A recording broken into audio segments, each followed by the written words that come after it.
Certamente, alguns estão chorando nesses dias de pandemia por terem perdido alguém querido. Sempre surgem questionamentos como será a minha vida sem ela ou sem ele? O que fiz para merecer isso? Como conviver com a saudade? Realmente é muito difícil esquecer alguém querido que parte, mesmo sabendo que um dia também morreremos.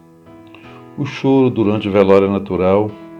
Os primeiros meses são muito difíceis, quem já passou por isso sabe.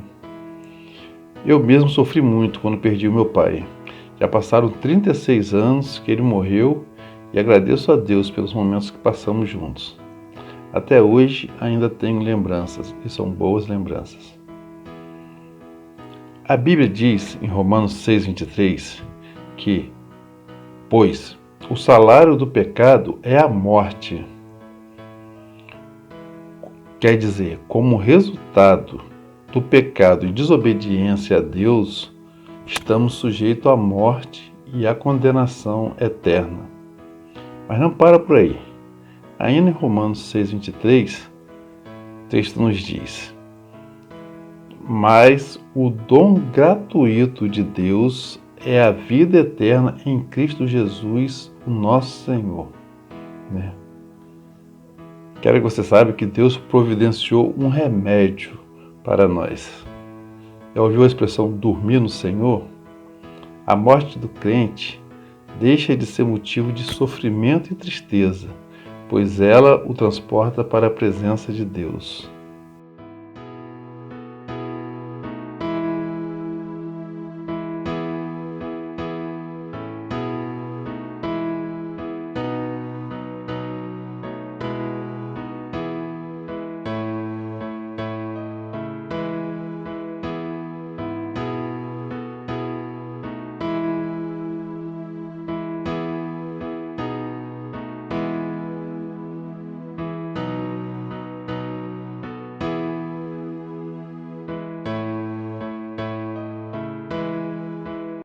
Eu vou contar-lhe como. 3 homens foram crucificados fora dos muros da cidade de Jerusalém no século I. A crucificação foi feita pelos soldados romanos, um evento que era comum naquela época. Estamos a mais de 2000 anos depois e o mundo ainda fala sobre o que aconteceu naquele dia. Na primeira cruz, havia um ladrão que foi condenado justamente. Estava revoltado, não queria aceitar a condenação, zombava de Jesus junto com outras pessoas que presenciavam a crucificação. Em Lucas 23:39, mostra o insulto que o referido ladrão lançou a Jesus. Você não é o Cristo? Salva-se a si mesmo e a nós. Esse primeiro ladrão, ele morreu com seu pecado dentro de si e sobre si. Na segunda cruz, também havia um ladrão. Esse ladrão também foi condenado justamente. Ele chegou a zombar de Jesus, porém depois reconheceu humildemente os seus pecados. Está em Mateus 27, 37 a 44. No entanto, ele mudou seu coração. E, falando com o primeiro ladrão, ele disse: nem ao menos temes a Deus, estando sob igual sentença? Nós, na verdade, com justiça, porque recebemos o castigo que os nossos atos merecem. Ele reconheceu os erros dele. Mas este, falando de Jesus, nenhum mal fez. E acrescentou para Jesus: lembra-te de mim quando vieres no teu reino. O segundo ladrão, ele não teve tempo de purificar sua vida, ele não teve tempo de se integrar a uma instituição religiosa, ele não teve tempo de fazer nada, além de crer em Jesus. Mas nesse processo aí, ele nos demonstrou o que é necessário para mim, o que é necessário para você, para fazer parte da família eterna de Deus. Jesus garantiu-lhe o seu perdão como resposta. O segundo ladrão morreu também como pecador, mas sem a culpa sobre si, porque Jesus tomou sobre si os pecados dele. Então, como podemos observar, os dois ladrões estavam na mesma situação. Eles foram condenados justamente porque eram ladrões. Eles ouviram falar a respeito de Jesus, mas isso não significa que criam em quem ele era. Eles tinham poucas horas de vida e eles estavam sofrendo uma morte que era considerada na época o tipo de morte, o pior tipo de morte, que era reservado somente para aquelas pessoas que eram traidores, para os inimigos de Roma e para os assassinos.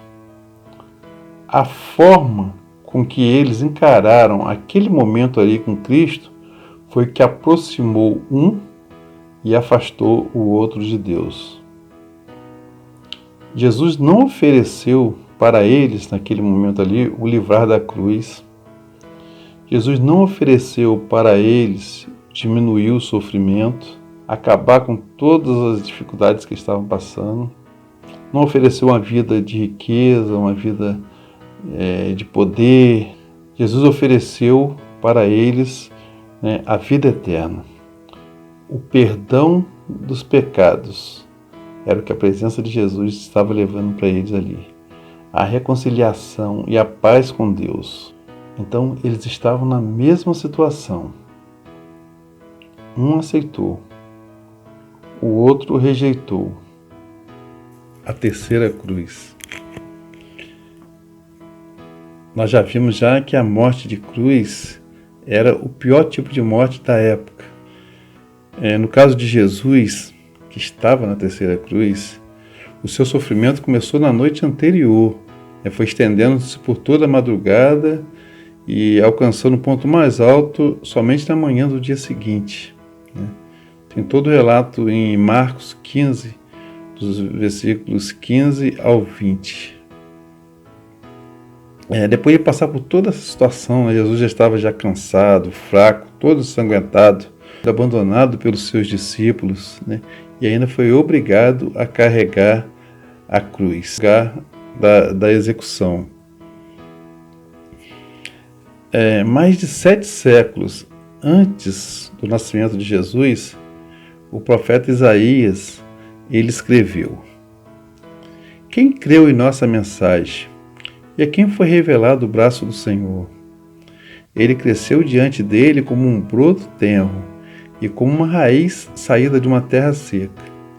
Ele não tinha qualquer beleza ou majestade que nos atraísse, nada em sua aparência para que o desejássemos. Ele foi desprezado e rejeitado pelos homens, um homem de tristeza e familiarizado com o sofrimento. Como alguém de quem os homens escondem o rosto, foi desprezado e nós não o tínhamos em estima. Certamente ele tomou sobre si as nossas enfermidades e sobre si levou as nossas doenças.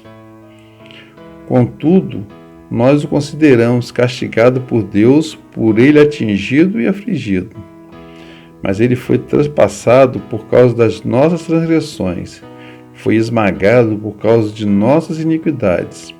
O castigo que nos trouxe paz estava sobre ele, e pelas suas feridas fomos curados.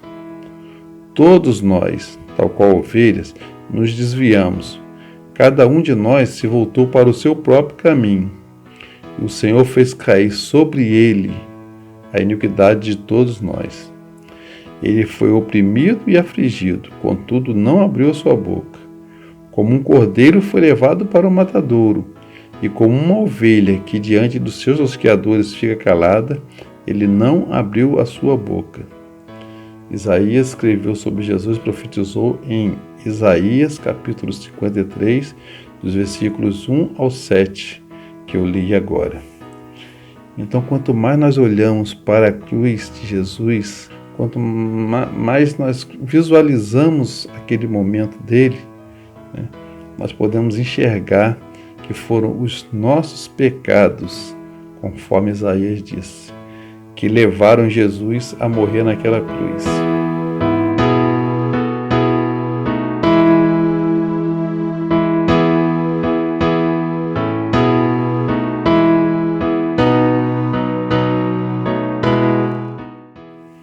Conta-se que um indivíduo muito querido numa cidade se envolveu em uma briga de bar e acabou matando um homem no Velho Oeste norte-americano. Por causa disso, ele estava no corredor da morte esperando o dia da execução conforme a lei local. A população da cidade, que gostava muito dele, resolveu pedir ao governador do estado para perdoá-lo.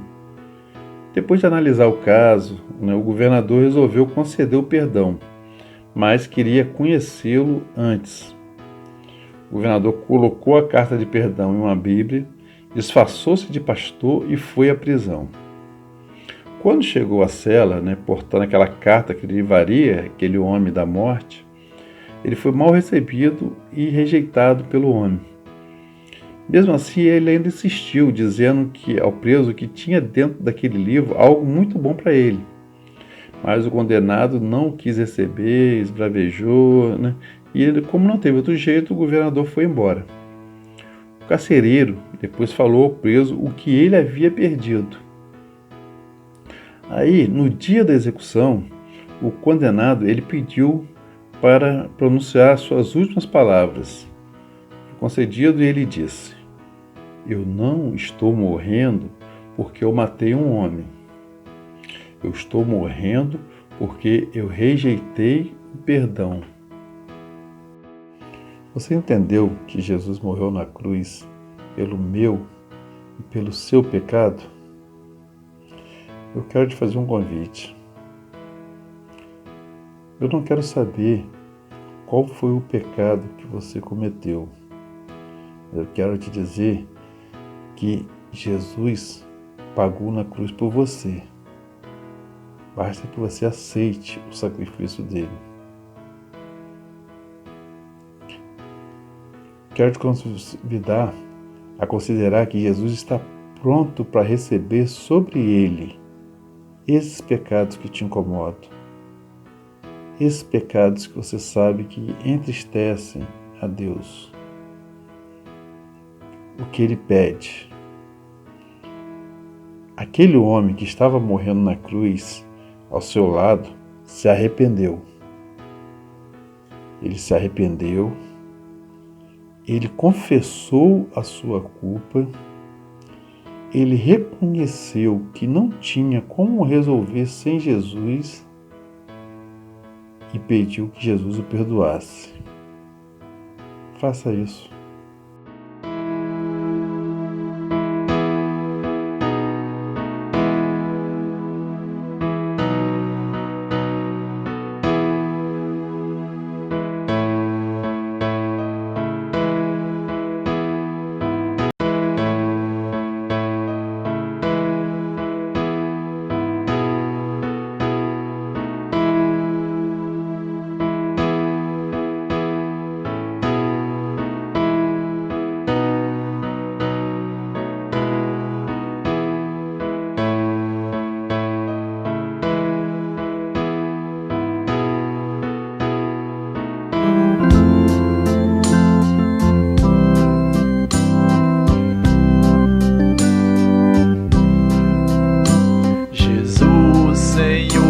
Me achego a ti, ó, dá-me alívio mesmo aqui.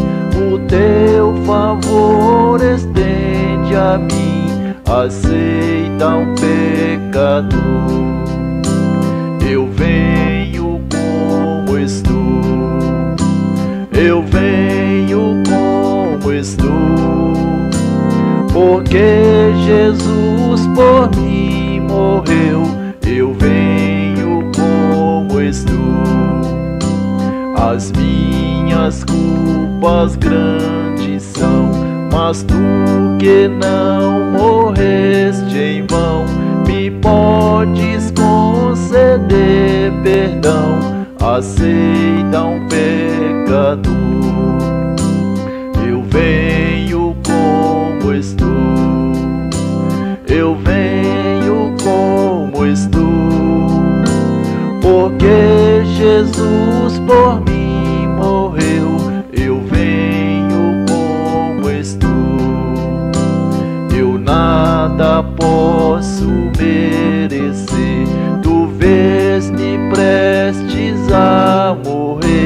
Jesus, a ti me vou render. Aceita um pecador. Eu venho como estou, eu venho como estou, porque Jesus por mim morreu. Eu venho como estou. Se venho agora, Redentor, só tu, Jesus, és meu Senhor. Ó, vem salvar-me em teu amor. Aceita um pecador. Eu venho como estou, eu venho como estou, porque Jesus por mim morreu.